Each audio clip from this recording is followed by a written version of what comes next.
Hi friends, இன்றைக்கி நம்ம ஆட்டு நுரையீரல் தொக்கு எப்படி பண்ணலான்னு பார்க்கலாம். வீடியோக்குள்ளே போகிறதுக்கு முன்னாடி மறக்காமல் நம்ம சேனலை சப்ஸ்கிரைப் பண்ணிடுங்க.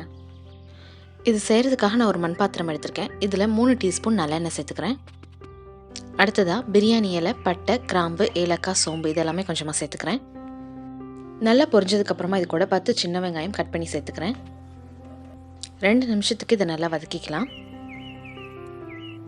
1 டேபிள் ஸ்பூன் இஞ்சி பூண்டு விழுது சேர்த்துட்டு பச்சை வாசம் போகிற வரைக்கும் வதக்கிக்கலாம். ஒரு பெரிய தக்காளியை ரஃபாக சாப் பண்ணதை சேர்த்துக்கிறேன்.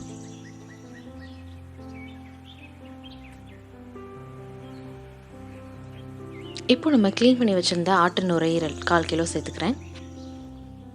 இதில் பி விட்டமின்ஸும் அமினோ ஆசிட்ஸும் அதிகமாக இருக்குது. 5 நிமிஷத்துக்கு இந்த எண்ணெயோடு இதை குக் பண்ணிக்கலாம்.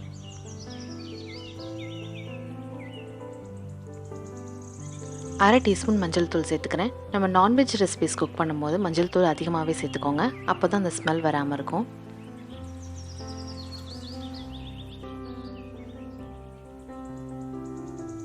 ஒரு டேபிள் ஸ்பூன் மிளகாய் தூள் சேர்த்துக்கிறேன். 1 டேபிள் ஸ்பூன் கரம் மசாலா,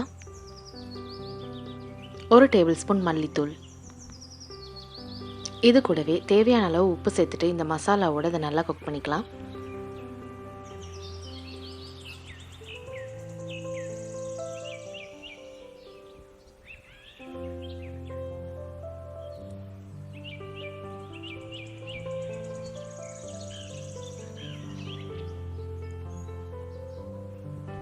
இப்போ இது கூட 2 கப் தண்ணி சேர்த்துக்கிறேன்.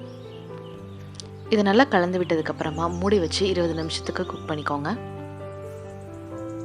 ஆட்டு நுரையீரல் வேகிறதுக்கு டைம் எடுக்கும். அதனால் 20 நிமிஷத்துக்கு அப்புறமா கம்ப்ளீட்டாக குக் ஆகிடுச்சான்னு செக் பண்ணிக்கோங்க. ஒருவேளை குக் ஆகலைன்னா எக்ஸ்ட்ராவாக ஒரு 10 நிமிஷம் குக் பண்ணிக்கோங்க. 5 நிமிஷத்துக்கு அப்புறமா எண்ணெயெல்லாம் பிரிஞ்சு வந்துருச்சு. இப்போ இது கூட 1 டேபிள் ஸ்பூன் மிளகுத்தூள் சேர்த்துக்கிறேன். உங்களுக்கு கிரேவியாக வேணும்னா இந்த ஸ்டேஜில் ஆஃப் பண்ணிக்கோங்க.